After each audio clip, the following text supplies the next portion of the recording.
नमस्कार, बहुत बहुत स्वागत। मैं हूं आपके साथ ऋतु ज्ञानवानी। आप देख रहे हैं न्यूज़ 18 का डिजिटल प्लेटफॉर्म।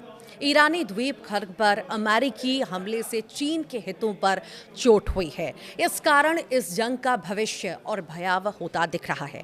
इस बीच भारत और ईरान के बीच एक डील हुई है। इस डील के तहत भारत आ रहे 2 तेल टैंकर शिवालिक और नंदा देवी को स्ट्रेट ऑफ हॉर्मुज पार करने की अनुमति मिल गई।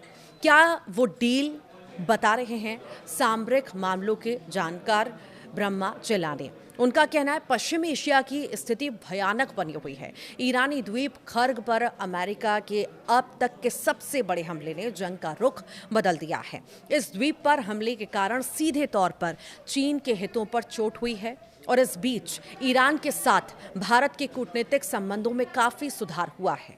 दोनों देशों के शीर्ष नेतृत्व के स्तर पर बातचीत हुई है। ईरान ने स्ट्रेट ऑफ हॉर्मुज से भारत के 2 टैंकरों को जाने दिया है। ये दोनों टैंकर स्ट्रेट ऑफ हॉर्मुज पार कर भारत पहुंच गए हैं।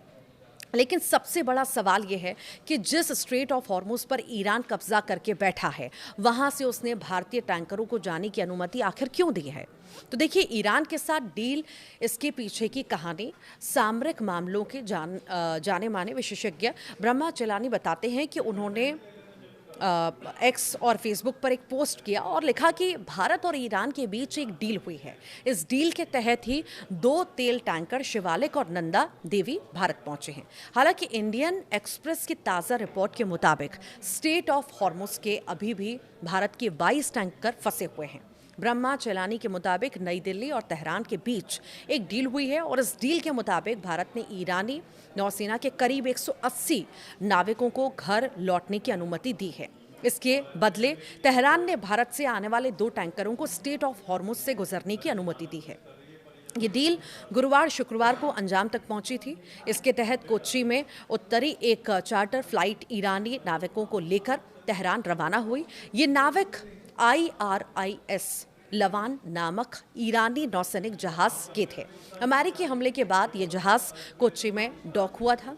ये पूरा हमला IRIS डेना की घटना से जुड़ा है। 4 मार्च को अमेरिकी सबमरीन USS चार्लोटी ने हिंद महासागर में ईरानी फ्रिगेट IRIS डेना को दबो दिया था। हालांकि ये घटना भारतीय जल क्षेत्र से बाहर हुई थी। इस घटना में ईरान के 87 नाविक मारे गए, 61 अब भी लापता हैं और 32 को बचा लिया गया था।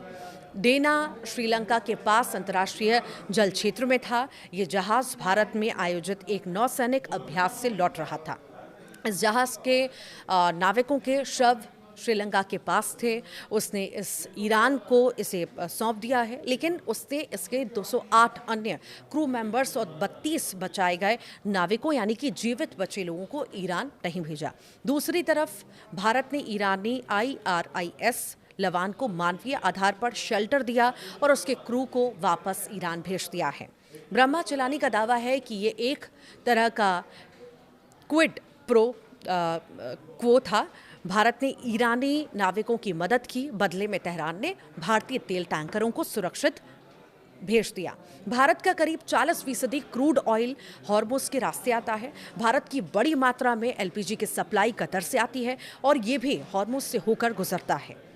रिपोर्ट के मुताबिक शिवालिक और नंदा देवी ने 52,000 टन से ज़्यादा LPG के साथ हॉर्मुज पार किए हैं।